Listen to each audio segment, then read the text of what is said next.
Welcome, friends. LostScarf here. It's time for basically a podcast. We're talking with Mezmoreyez. Hoi hoi. All right, so there's going to be a picture of him right there, if you see, and I'll have all his information there. I don't know why I said that. It's going to be on the screen. So we're doing basically a podcast. Once again, I haven't talked to Mez in 2 years, and my bad on that. Like, I know we get busy, Yeah, I mean, but it's my fault too. life just gets crazy. And like last time It does. I think you were going to California, and now you've come back from California to Florida, right? Went back home. Yes, yes. And so Back to just where it all began. like just working in the internet and just trying to find a job and just hustle and everything, it takes you to different places. And it took Yeah, it you from really one does. side to the US to the other. Yeah, the East Coast to the West Coast, then back to the East Coast. So that is cool. Like mm, you've been more in streaming. Like you've been primarily streaming the whole time.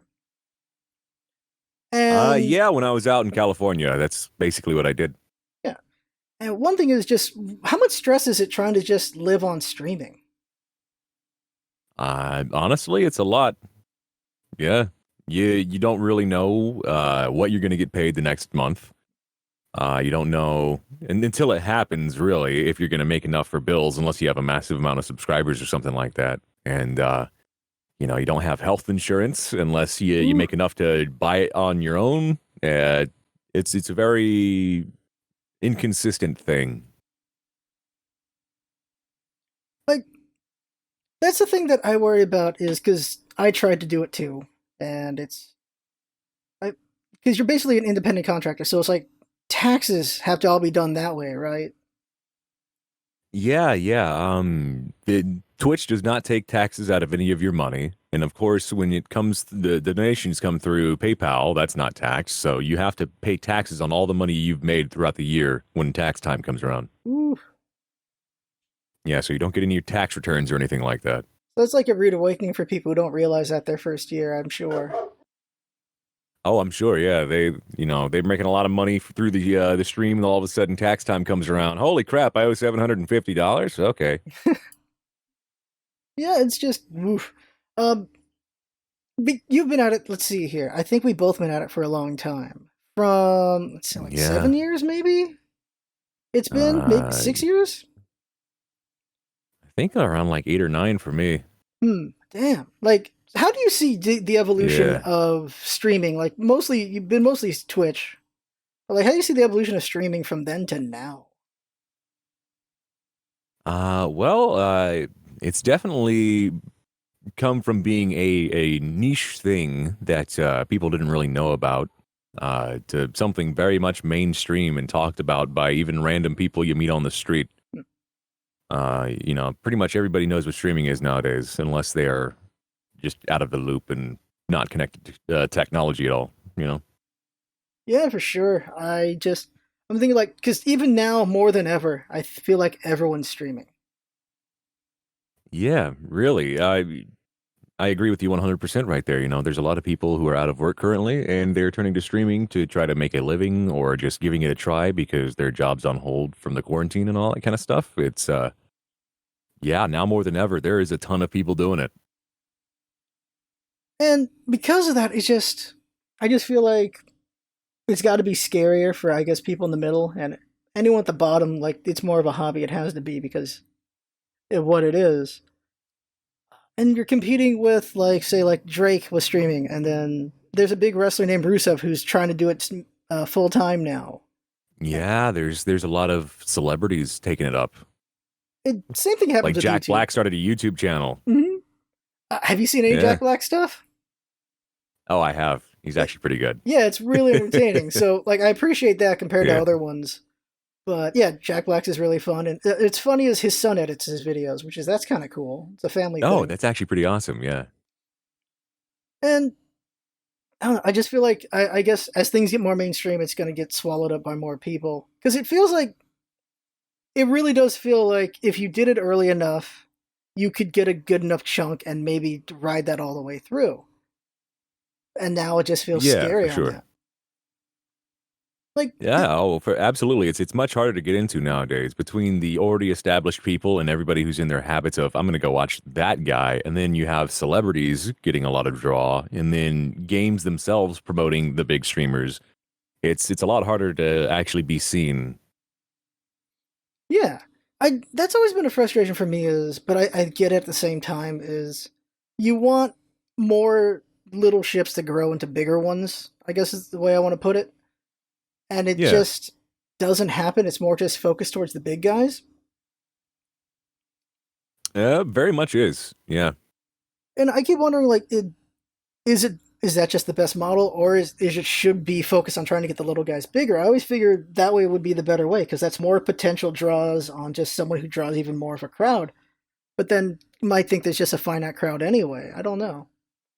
Yeah, I think what they think is the big guys are more of a sure thing to get the word out there about a product or a service or something like that, or just a game. The little guys trying to build them up is more of a an investment or like a bet in the long run. Hmm. I mean, even remember when we went to TwitchCon, Yeah. they were the very first one was all about the partners. They didn't really seem to care too much about everybody else, but the partners were the ones who were getting everybody waiting on them hand and foot. Oh man, Yeah. TwitchCon. I remember that. And then they came back, I think, last year. I didn't go.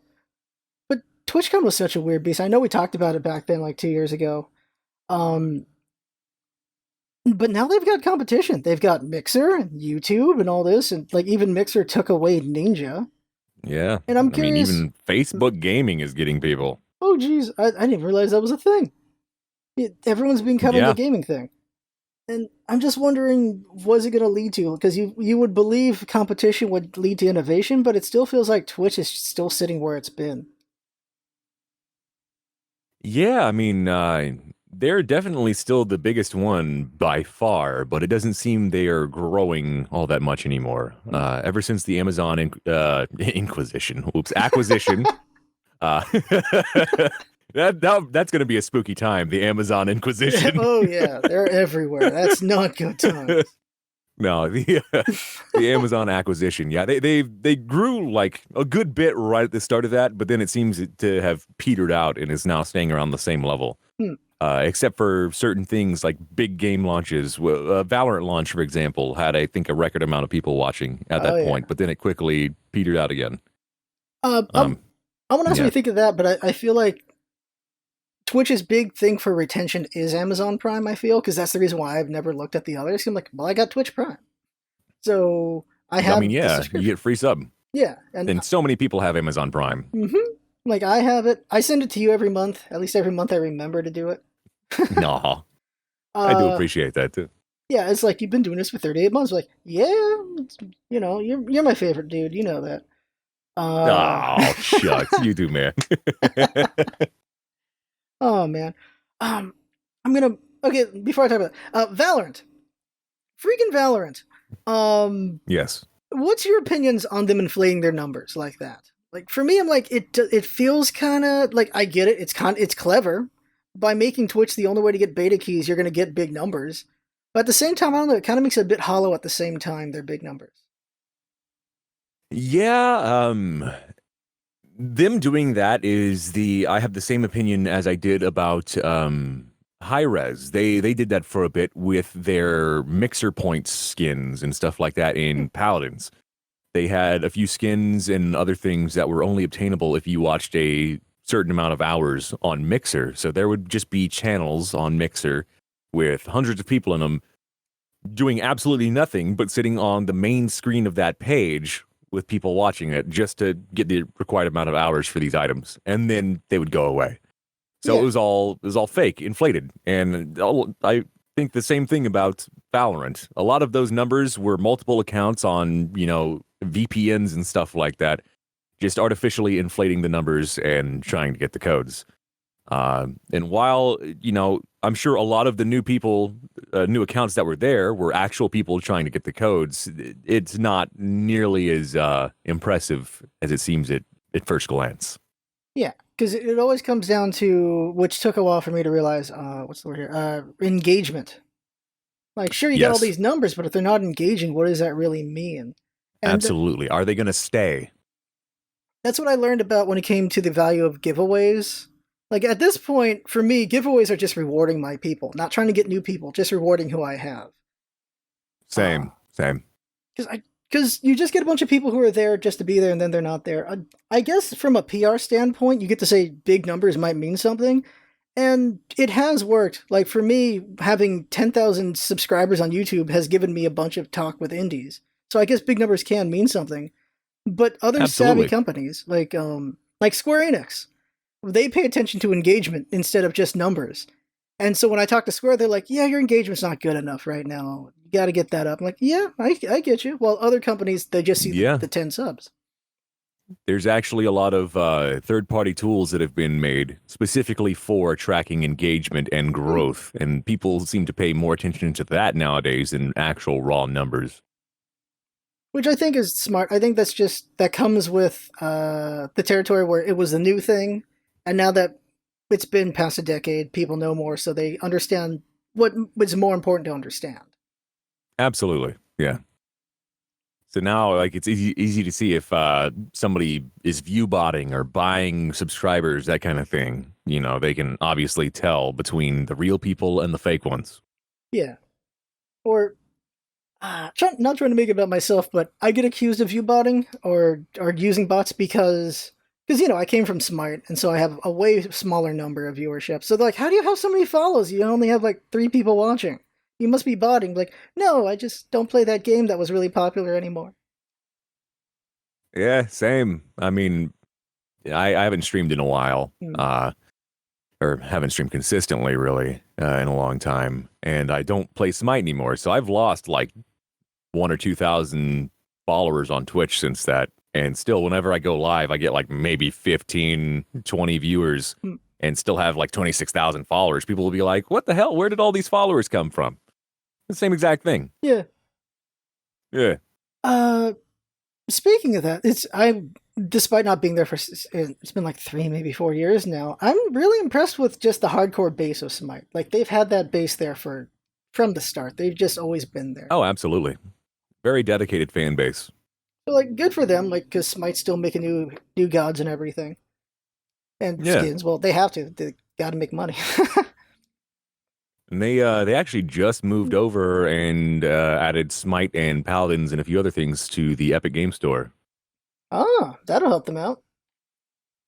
Yeah, they're Speaking, uh, they're still actually growing, believe it or not. that's good for them. Like I don't. I haven't touched it in years, and I have no idea if I want to. The only reason why I'd touch it again is if I was playing with friends. That's it. Because I think it fed into this over competitive aspect of me, and being popular in it made it Yeah, worse. Other part of it was I yeah. just wanted more from Hi-Rez. I kept believing they had better potential, and I never felt like they reached it personally. I can agree with that 100% because there were so many times where they almost made it big and exploded, but then they sabotaged themselves. With Realm Royale, for example, they had a lot of big names playing that game, praising it, saying, "Oh, this is great." And then Hi-Rez released their patch notes for the next patch before it actually happened. All those same people were like, "No, don't do that. You'll ruin the game." Hi-Rez was like, "Well, too late. I'm going to do it." And then they did it, and everybody Hmm. left the game. You know, Hmm. they seem to do that a lot. Yeah, definitely just saw that with Smite a lot and other Hi-Rez in general. I mean, they did that a lot. Actually, something like Yeah. that happened with me for, I'll say TFT. You've been playing TFT lately, right? Like a little bit? Yes, I have. I actually played a good bit of it recently. Uh, I'd never played it before until about a month ago. hmm. Like I played it, season 1 was amazing for me. Season 2, they changed up a bunch of it, and I didn't like any of it, so I burnt out on it. But people are touching season Fair. 3 looks good. And I'll probably check it out at some point again. But like that's a Yeah, I'm smaller enjoying it example so for far. me. Uh, Auto chess is just a fun concept. I like it a lot. It is, it is. And I think TFT has done it the best out of the ones I've tried so far. I've tried Underlords and TFT, and then I think there was one more. The I think it was just original? called Auto Chess. It was Yeah. on. Yeah, probably. Like it's just an interesting concept. I'm glad like you kind of feel like maybe things are stagnating. There's no more new concepts, but then new concepts just keep happening, and in popular wise as well. I mean, instead Yeah, of it's like isekai anime. oh man, just how do I want to put this? Because I look at Valorant. Valorant's just kind of it's CS:GO with Overwatch by powers, and then a little bit of Siege because there's wall breaking. And yeah. mostly It's CS:GO. very much CS:GO. And it's just it feels like the big stuff sometimes is just a little bit is just iterative. It's like let's take this but a little bit further, and that can be really fun. And you usually look to like maybe indies or smaller studios for the more innovative stuff that will eventually be taken by Yeah. AAA.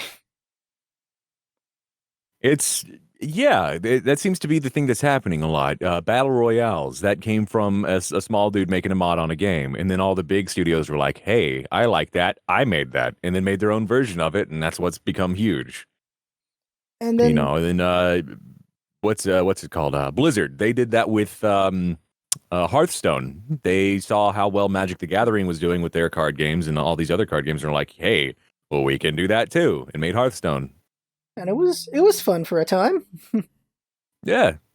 I mean, I don't disagree with you there. I played it for a bit, but it seems like a lot of the most popular games nowadays are big companies taking concepts from smaller things, putting their own little twist on it, modifying a few things, slapping their art style on it, and being like, "Look at this new thing," and then people eat it up. Yeah, it's what happens, and sometimes it works out, and sometimes it's a big blunder. Uh, Yeah. well, where do I want to go? Oh god, I'm freezing up. Uh, Okay, how about what's a new game that is a new concept you've seen recently? a new game that's new Something that hasn't concept. really been done before. Gonna go back to TFT. No, okay. Shoot, I've been playing a bunch of indies lately. I know I've been playing some new concepts that really impressed me. Now I have to suddenly look at my Have you my tried Steam list. Crucible? Speaking of Amazon? I was gonna ask you about that at some point. Yeah, okay. I mean, Crucible. we I can saw go you into play that now if you yesterday. want. Yeah, let's talk about Crucible. Yeah. Yeah. All right. It's actually pretty fun and it's relatively new, you know. It combines a lot of things once again, but the concept itself is pretty different from everything everyone else has been putting out so far. Or well, not so far, recently I should say. Because it's third person PvP. You're a team in this one, Yes. and like there's a competing teams. What I saw is like there's like some PvE to it too. Like you can just do like an objective Yeah, instead of yeah. each other. There are monsters throughout the map that you can kill to gain essence is the resource in this game. Hmm. And the essence levels you up, which unlocks modifiers for your character. Let's say, you know, like when you reload, the next 6 bullets do 33% more damage, that kind of stuff. Not cool. Or, you know, there's a character that drops a bunker with a healing pod on it. You can modify your first level skill to reduce your gun damage by 25%, essentially, but give that bunker an auto turret on it. You know, Ah, there's stuff like that. So you're running around the map, farming these creatures, trying to capture objectives that are called harvesters, which give you a certain amount of essence over time, and then every so often a hive spawns, and it's this big sort of I don't know xenomorph tree looking thing the hell. that you got to fight it, and it fights you back. But when you kill it, it drops a thing on the ground that you pick up called the heart, and you got to capture 3 of those to win the game. Of course, the enemy team is trying to do the exact same thing the entire time, and they can hunt you down to hamper your progress or just basically farm you for essence and level up that way.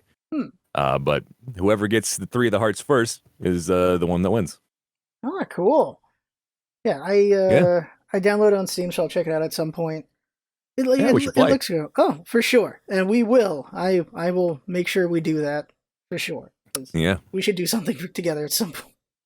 Um, absolutely. yeah, I've been curious about Crucible, and okay, here's one I'll mention. But this is actually a couple years old game, but I got back into it. There's a game called Unholy All Heights. right. Unholy Heights is a Oh, I have Japanese not heard of game. this one. In this one, you're the devil, and you just own an apartment complex. So demons I'm move in. in. It's really old looking game. Like it's 2013, I think. It's a very simple game, but it's still kind of fun. You own an apartment complex, and these cute demons will move into your apartment, and you'll give them amenities and go up and down on their rent. And you'll get attacked by heroes, and it's kind of like a tower defense kind of thing. Not really tower defense, like army defense. Some enemies will Okay. come over, and you just knock on their door and tell them to come out and help you out and defend against heroes that are trying to kill you. And it's just a fun concept, and so like there's fun little ideas like that. Just the devil has an apartment complex. It's a fun game. It's from Playism. It came out 7 years ago, I think. Yeah, 2013. Oh man, that sounds fun, and the name reminds me of that anime, The Devil is a Part-Timer. Oh yeah. Oh, it's $4 right now on Steam. Where he freaking runs a McDonald's.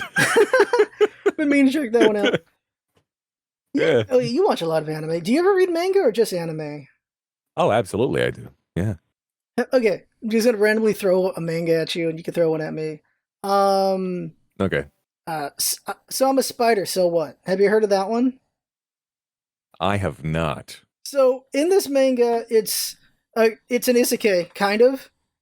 She dies, and she's just a little spider, but it's like a dungeon spider, like RPG style spider. So it's the story of her leveling up as a spider and evolving and everything, and just getting bigger and stronger. And it's a really good action manga, in my opinion. Like another example would be like, all right. That Time I Got Reincarnated as a Slime. Have you heard of that one? Yes. Oh, absolutely. I love that one. It's like that one, but it spends a lot of time with Rimuru actually leveling in the dungeon. Like, because Rimuru just skips the dungeon. Like, you just know he leveled up in there. Oh yeah, there's a montage and then he's there. Yeah. So this is just that, where she's fighting and leveling, and she almost gets killed a lot. It's pretty riveting. I like it a lot, and it does better than Rimuru. It does better than Slime in the way that there's actual stakes. You actually think she's going to get killed. Well, I never think Rimuru is going to die. He's just always OP, as far as I can feel, for Slime. Okay. Huh. So I'll recommend that one. Just mentioning a manga. Man, that's funny. Is it a bad thing that the first thing I thought of when you said we're going to swap manga here is also an isekai? It was, I believe it's called, oh crap, hold on. You know what, I think it's something like, I spent all my time killing slimes and now I'm level 100 or something like that. Interesting. Random aside. I've been killing slimes for 300 years and maxed out my level. That's it. Yeah. That's funny. It's like Goblin Slayer. That's another funny one. That's pretty interesting. much. I'll look that one up. Like, yeah. Mangas can be fun. There's just so many. As far as isekais go, there's so many. I get it. Oh, absolutely. There's so many different variations. And you know what? I will check out every single one of them because they all have their own spin. Yeah, I don't get tired of it for some reason. I'm in two ways on it. One is I'm so tired of them existing, but I'll read one. I'm like, oh, I'm in. It just keeps happening. Like I keep thinking I'll be bored of it, and I don't. I did slow down on Reincarnated Slime just because I don't feel like there's any stakes. He's just always OP, which I'm not a fan of the OP isekais. I like the ones where they're exploring the universe, and maybe they'll get killed. Where they gotta like work up to it. Yeah. So I like that better. I think I realized just in general, I like it when they actually show you training of the hero. Yeah. You like to be there for the progress of the character, not just them be bam, I'm God. Yeah. Yeah. So yeah, the thing is good. Oh, there's another one I'll mention. It's called I think it's called Isekai Trucker or something like that. And it's the story of the guy who drives the truck that keeps sending people to isekais. Like the idea is, oh my god, I need this. I think it's a Thai comic or a Singaporean comic. I'll have to find it. I can send it to you. But it's just this guy who is it Isekai Transporter? Yeah, Isekai Transporter. There it is. And the whole thing is just how this guy it sets up a universe of how or why worlds need heroes, and he's the one who sends them there. And just the first couple of pages, you're like, oh snap. And it's a funny idea. That's amazing. And so like that's a nice twist on it. It's not the isekai itself; it's the guy who makes it happen. That's fun. And that's the other part, the fun That is part of actually isekai. fantastic. Like the fun part of isekai is just it gives you a fantasy world to explore, and it's just on how well they write that and everything. Oh my god, I gotta send this to some people. It's funny what isekai has become because it's become like dude goes into another universe and he gets a harem. Sometimes it's not that. Sometimes it's a party like Kanosoba, I think. Yeah, yeah. It originally was fantasy girl. It used to be it gives a girl an escape. She's in a fantasy world and she gets to be her own woman. Kind of that's what isekais Yeah, used Alice to be. in Wonderland. Mm-hmm. Yeah. And then it became this, as all things are for dudes. Yeah, it's like, oh, here's, what was it called? Oh goodness, what was the one? It was the blonde girl with the pigtails. Something Face Punch or something. I don't remember.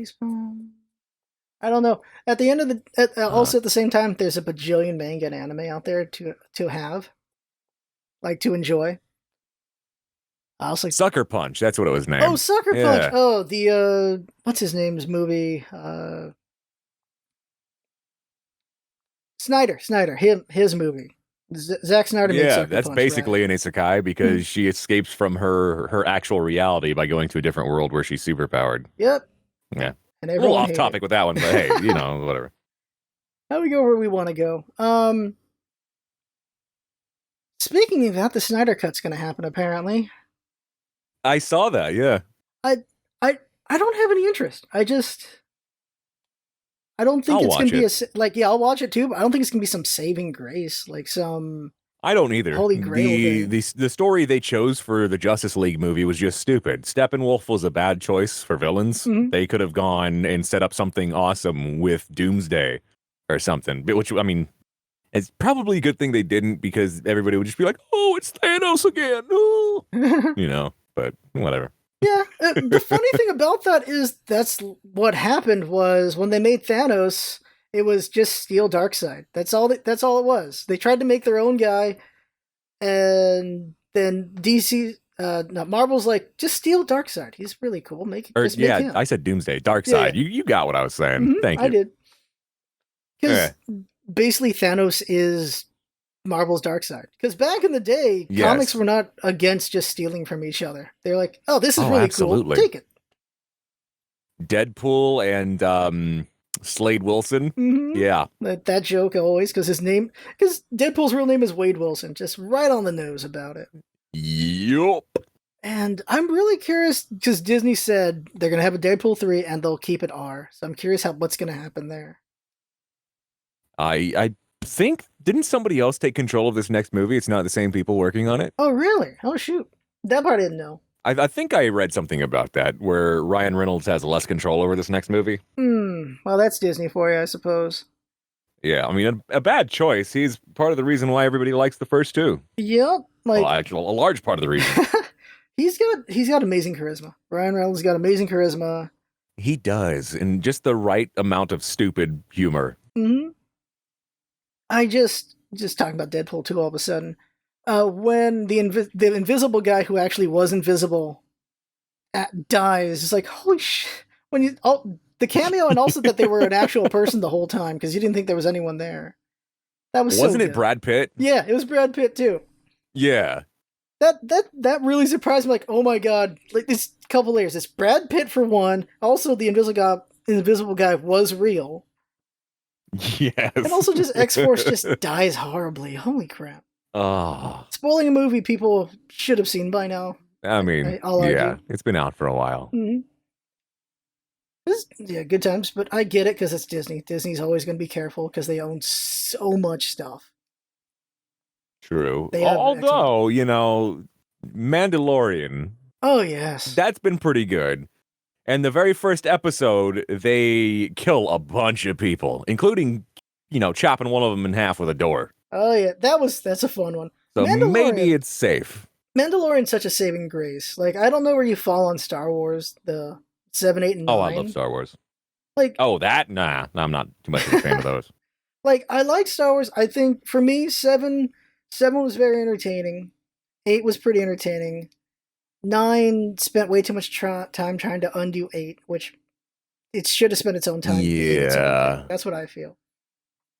I think that about all of the newer movies is they did too much of a callback to the originals. Yeah. And didn't try to build their own story. It just played off of too much of what happened in the original and too many of the original characters. They could have gone and made a fantastic story, but instead they were just like, we're gonna make another Death Star. Yeah. This character's back. This one's a main character. They made such a big deal about having new characters for the new Star Wars movies, and then just didn't really make the new characters that interesting. Oh yeah, for sure. Like everyone, it's Kylo Ren because that's Adam Driver. He knows how to act the hell out of it. Oh yeah, Adam Driver's pretty awesome. But yeah, I feel like the thing about Star Wars is it has all the potential in the universe, and partially it's never going to attain that, but also partially it could be better even with what they do give us. Yeah. Like Mandalorian I think it was perfect. I'm not going to say perfect's the wrong word. Mandalorian was really good. It's near perfect. Yeah. They did the absolute right thing. They had new characters in there you didn't really know about. They went more into depth with like the lore of certain things and inside characters you'd seen before, like the Jawas. Not to spoil anything, but you actually see them driving the thing, the sand crawler, or sand fortress, whatever they call it. And you get to see a bit more of the inside, learn more about the culture of the Jawas. It's pretty cool. Yeah, I like that we got more because there's a potential here to do a lot of exploring of the universe that the movies just absolutely haven't done, because the movies are stuck in the wars. Mandalorian. I just hope we get even more and great. Oh, we will. End of the year, season 2. Yep. I figure they're not gonna have a problem making it because it's all indoors for the most part. Yeah, and hell, their main character already wears a mask, so There you go. He's already got the mask. I don't want to spoil anything with Mandalorian because it is worth watching, and there's some really good surprises. It's so worth watching. Like Baby Yoda memes aside, and all the cuteness of Baby Yoda, worth watching even if he wasn't in there. Oh yeah, like Baby Yoda just adds a little bit to it. Yep. Like what Baby Yoda really does is just gives you questions you really want answered, and that's fine to have a couple questions.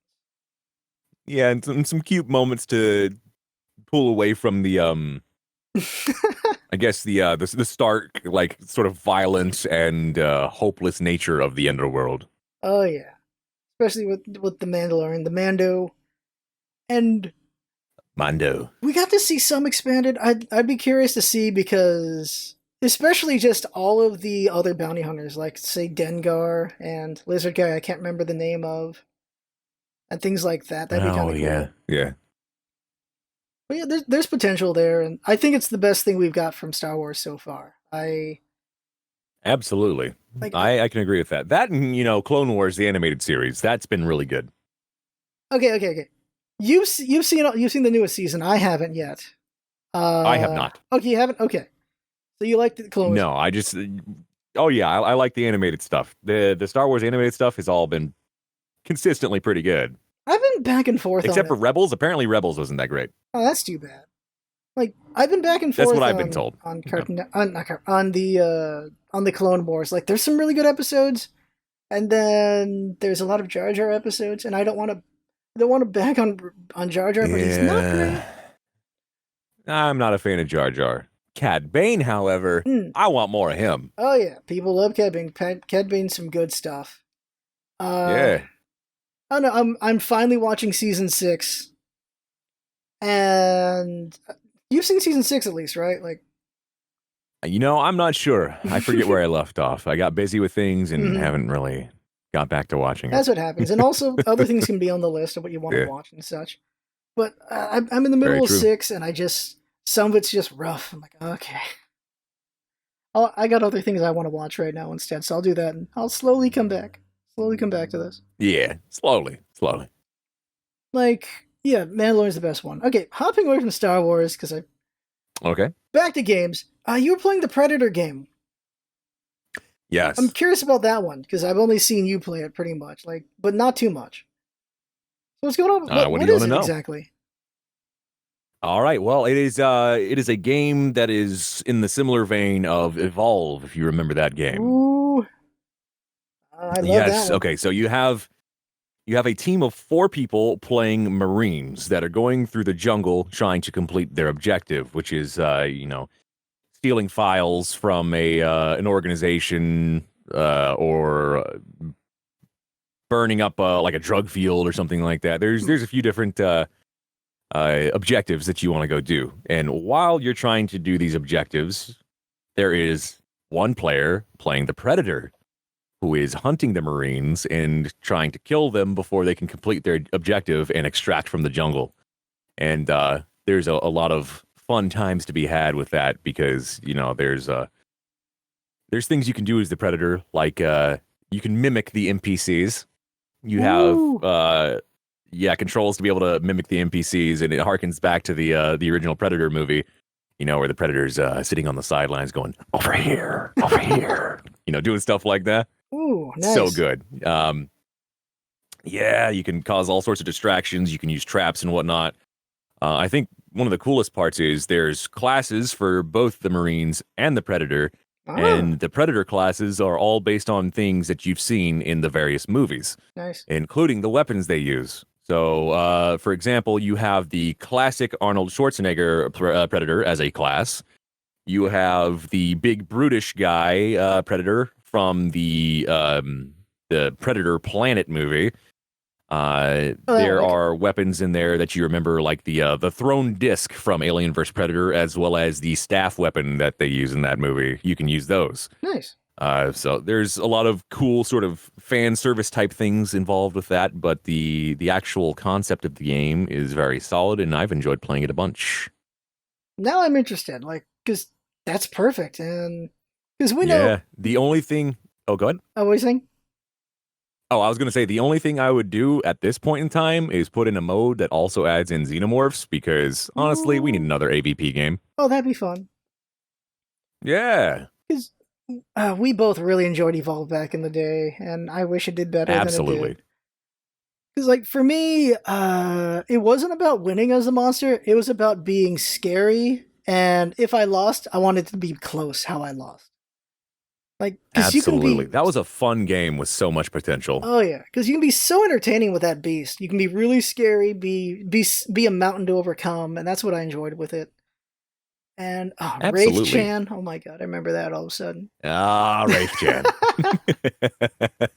Oh man, that was That's good such times, good. man. We played a lot of that game. Hmm. I remember what killed it for me. There was a patch where the healer got stuck in the dropship. I'm like, and they didn't patch it out for like a Yes. week or two. I don't know. I was like, I oh, do that's. remember that one. That and they took forever to apply balance changes to the Wraith, Oh which yeah. was everybody used the Wraith. I purposely That chose not and to do there it. was also it was a $60 game, right? I can't remember 60 or It was 40. either 40 or 60. Yeah, Yeah, it was either 40 or 60, and then on launch day they had $120 of microtransactions in the game. I remember that. Uh, Yeah, I think it was more than that, but yeah, there were some bad decisions made. mhm. I forget who the publisher was. Was that EA? I can't. Yeah, I can't remember the publisher. I'd have to look it up, which I can do that right now. But it was Turtle Rock was the Yeah. developers, and it was EA or Yes. 2K. Yes. Evolve, Turtle Rock. I think it was EA or 2K. Gonna say 2K at the moment. I think it was 2K. And loading. It was not saying it on this 2K. thing. Okay, 2K. All right. It was 2K. Yeah. 2K is not always the best, for sure. Yeah, they made them push it out a little bit too early. Mhm. So there were some balance changes and bugs that needed to be fixed that they didn't get fixed. And then they pimped the hell out of it for microtransactions. Oh yeah, just whether you found the microtransactions fair or not, because some people argued they were fair because it was just skins. Like, okay, fine, but the optics of it is always the thing to be concerned about. Because If goodwill the is game was important. free to play, I wouldn't have cared. For sure. Yeah. Because I think at the end of the day, goodwill is what it matters. when you're a big company, goodwill really affects things, and those Yeah. microtransactions affected goodwill badly. I think I'd Yeah, I argue mean the it same. was I think it was $60 when it launched because people were complaining about there being that many microtransactions for a full price game. Like Hmm, you should have been able to get all that stuff just for playing instead of having to pay that much more for a full price game. I agree. Like because that's what it's Yeah. been for the longest time. Is games has a bunch of skins because that's just what they added to it, just more skins. Because the art department has nothing to do at times, so they can make skins. Yeah. Uh, I lost my train of thought for a moment. I was at Evolve, 2K. Oh yeah, goodwill. Like goodwill's important. Yes. Uh, if you ruin the goodwill, it can really mess things up. And I forget what I was gonna go to with that. But yeah, Evolve was great. You can lament plenty of games where like there's great, there's potential, and then it didn't happen. Yeah. I Evolve miss was it. one of those. It did really well for a bit when they launched it on Steam free to play. Oh It yeah. had a massive player base for like a couple of months. And then they once again kind of did nothing with the game and Mhm. everybody left. I also want to say like it was such a charming Yeah. game. Like Bucket was a funny character. Oh, absolutely. I think my favorite line was commence panicked firing. It's like, oh, that's good. Yeah. It was fun. It was great. They had a lot of really cool characters in that.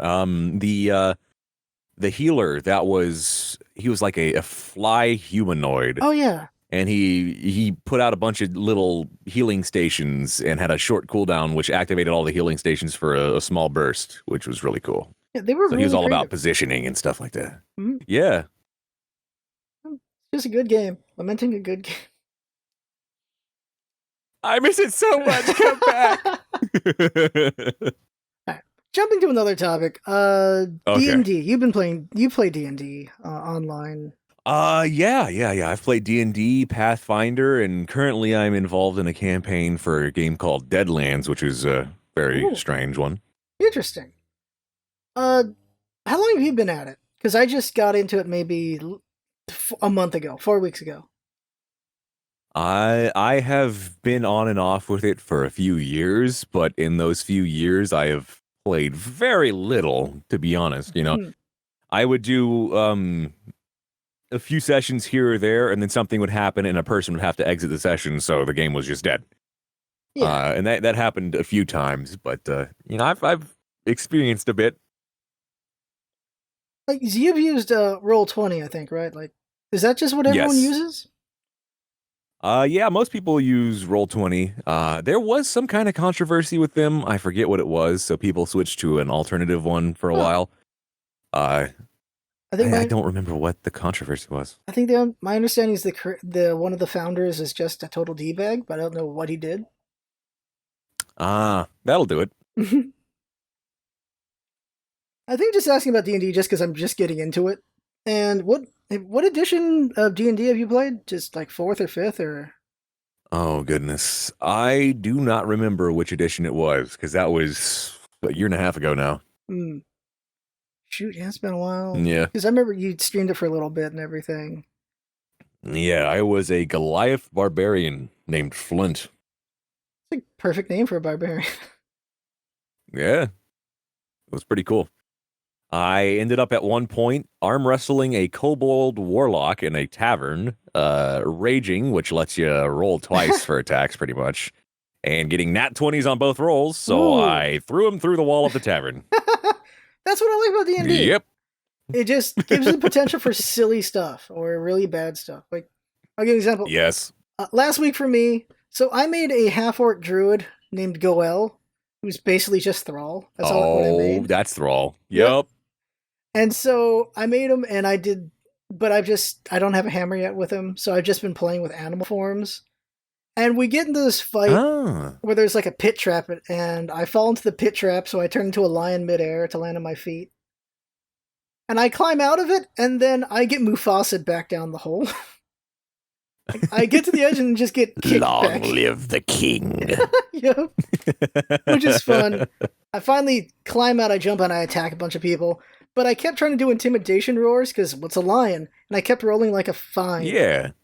So I was Oh, intimidating no. nobody. Yeah. And that is what's so great about Roll D&D. for intimidate. Meow. Just the potential of fun you can have with it.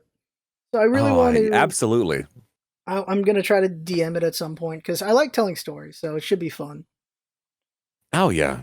And, on what you said with the random things that happen, not to bring us too far off topic here, but there was one point where my party came across a locked door, and for some reason, my character and this other person's character decided, you know what? The Goliath is going to use this other character as a battering ram. Let's go. Rolled a 3, and that person broke their whole entire face on the door. Ooh. Yep. Roll for damage on that. Ooh. And then we did it again. Nice. That's what I like. It's you can be really silly and it can just create amazing storytelling. Oh, absolutely. Because I've been doing like improv the last couple of months, and with the quarantine I can't do it. So I'm getting into D&D because I realized that's also improv. It's collaborative improv. Yes, absolutely. And it's just so cool. Like if you can get a group, that's a lot of fun. And so I'm just saying D&D is great. It is, I agree. You never know which way it's going to go. So I want your opinion on something before we head out. The Epic Store. Sure. I guess this also works with Goodwill again as well. Now I remember I wanted to bring it up before, just because Fortnite, from the PvE that was so fun. I remember you played it too. Yes. And then it became what it became. Like, yeah. The PvP is not bad. I really enjoyed the PvE version. I also enjoyed the PvE version. They're actually still doing small updates to it. It's just not the main focus at all. So just they didn't really, they didn't really do as much with it as I'd hoped they would. I loved that mode so much that I supported the game back before Battle Royale and all that was a thing, you know, where Epic wasn't as huge as it is now. I supported that game with around, I think, $150 on a founder pack. Dang. Because I enjoyed it so much. Yeah. I think I did the smallest one. Yeah. I will say one thing, though.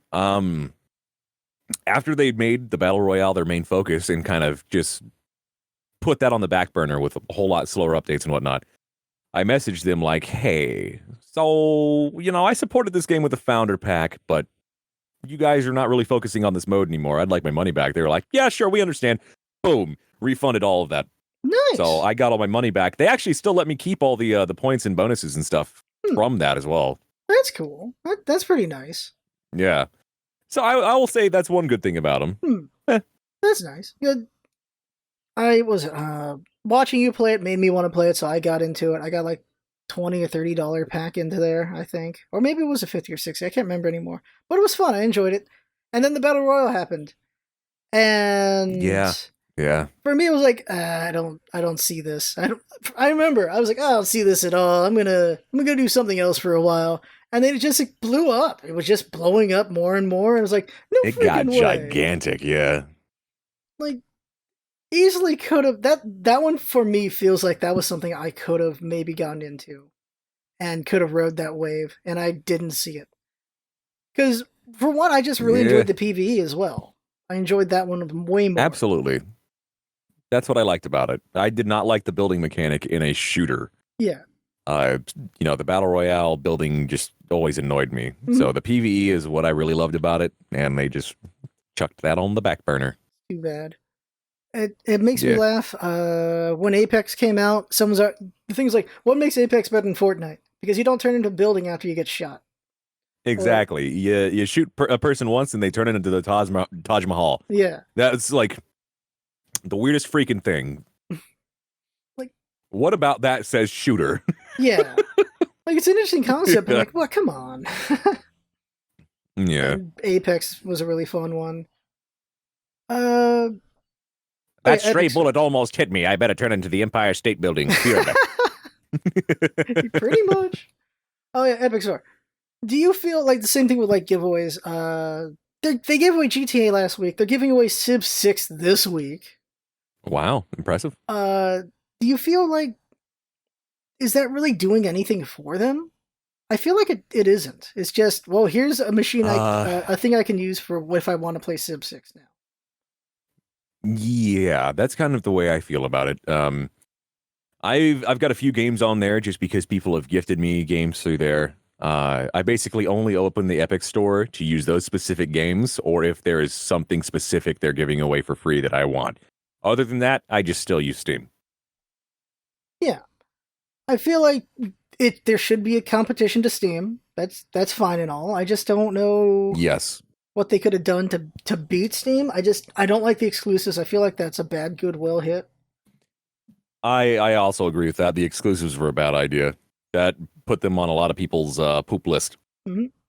And then the other thing is just people just don't trust Epic Store. No, personally, I've actually had my account breached on Epic Store when I was still playing the PvE Fortnite stuff. Somebody got into my account and spent $500 on V-Bucks. Ugh. And I had a pretty complex password on there, but their security was just that bad. That's not great. Speaking of that, No, I got my money back though. So oh, that's good. That's important because that would really suck to not get it back. Actually, I know someone who that happened to them on Switch as well. They got in there. Wow. They bought a bunch of V-Bucks on that as well. I was like, what? Are V-Bucks transferable?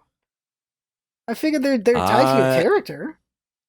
You can gift skins and stuff on those games. Oof. Yeah. Funny enough, though, after I got my money back from that and like a year later finally logged back onto Fortnite, I still had all those V-Bucks. Oh, wow. Huh. Yeah, so I ended up just buying people who actually played Fortnite a bunch of skins. Oh, that's nice. That's nice. Yeah. I try. Because an interesting thing... interesting thing was Steam's with Epic Store, because I bought Control on there because it's only on there. It was 50% off, so I'm like, all right, everyone loves Control. I'm going to get it. 50% off, and then they gave me a coupon for another 10% off, $10 off. I'm like, okay, $20 for Epic. For Control, I'll get it. For them, it's you have to opt out of them saving your information. Whereas everyone else, it's do you want to save your information? For them, it's do you want to not save your information? Yeah, kind of the same thing Microsoft did with Windows 10. Huh. I believe it defaults to sending your information out, yeah. Like, I'm not a fan of that. I'm really not a fan of defaults to save. It's a little thing. No. But if people don't always pay attention, that's a dangerous thing, I feel. Yeah, it's the same thing as, do you agree to all this? Everybody just clicks yes, don't even bother to read it. Oh, pretty much. I think one thing that is keeping a lot of people away from it is that it is just, compared to Steam, pretty feature barren. There's no game gifting. It's missing a good-looking storefront. I think there's like no shopping cart or whatever. There's a lot of things that just make it quite inferior right now. And for them to try to force exclusivity through different games and whatnot, when their store itself is not up to snuff, that's part of what's making it bad. Yeah, I agree, because I tried to give it a fair shake today. I'm looking at it. I'm like, okay. Like, it doesn't have these features. Like, I looked at the front page. It's just not very good front page. Like, Steam sometimes doesn't have a great front page either, but it also sometimes does have a fine front page. Storefront, that's the word. And yeah, storefront, yeah. Right now, I feel like just Steam's library is really good. The update was people didn't like it at first, but I feel like it's a really good update to the UI. I like it a lot more. I can agree with that, yeah.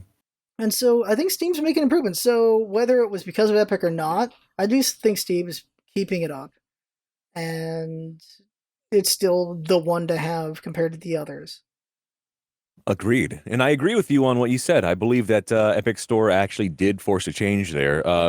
Partly because of their revenue share for developers. They introduced a much lower one than what Steam had. Yeah. So Steam changed theirs and introduced some changes that way. So, regardless of whether you like the Epic Store or not, it did start some positive changes, even though they did some not positive things with the exclusive deals. All right. Thank you, Epic. I'm glad you guys are around at the end of the day. Thank you, but also, how dare you? Because I thought they were dead. I really thought they were dead when their MOBA happened. and it disappeared, and then Fortnite showed. I'm like, okay, they got potential, and then Fortnite exploded. Oh, their MOBA was Paragon, right? Yeah, Paragon. It had potential, just never got there. Yeah, that was because they put in a bad, weird card system instead of an actual item system. But apparently that came back as a fan remake because they gave away all the assets. Huh. That's kind of cool. Paragon 2 what's it's called. Yeah. Electric Boogaloo. All right. So, Paragon 2, Electric Boogaloo. So that was a lot of fun talking with you, Mez. It was really great. Absolutely, man. Anytime. Where can you be found? You can be found on Twitch, Twitter. Twitter. Pretty much Twitter nowadays. Okay. I'm going to get back into streaming at some point, but right now it's just kind of whenever I can. Mm-hmm.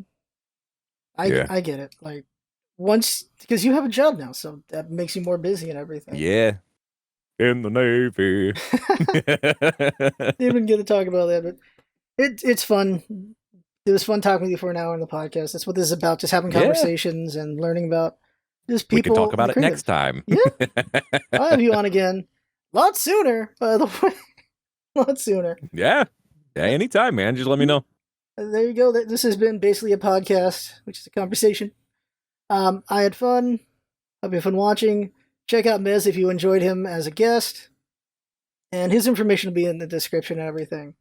So thanks for coming by, everyone. Thanks. See you next time.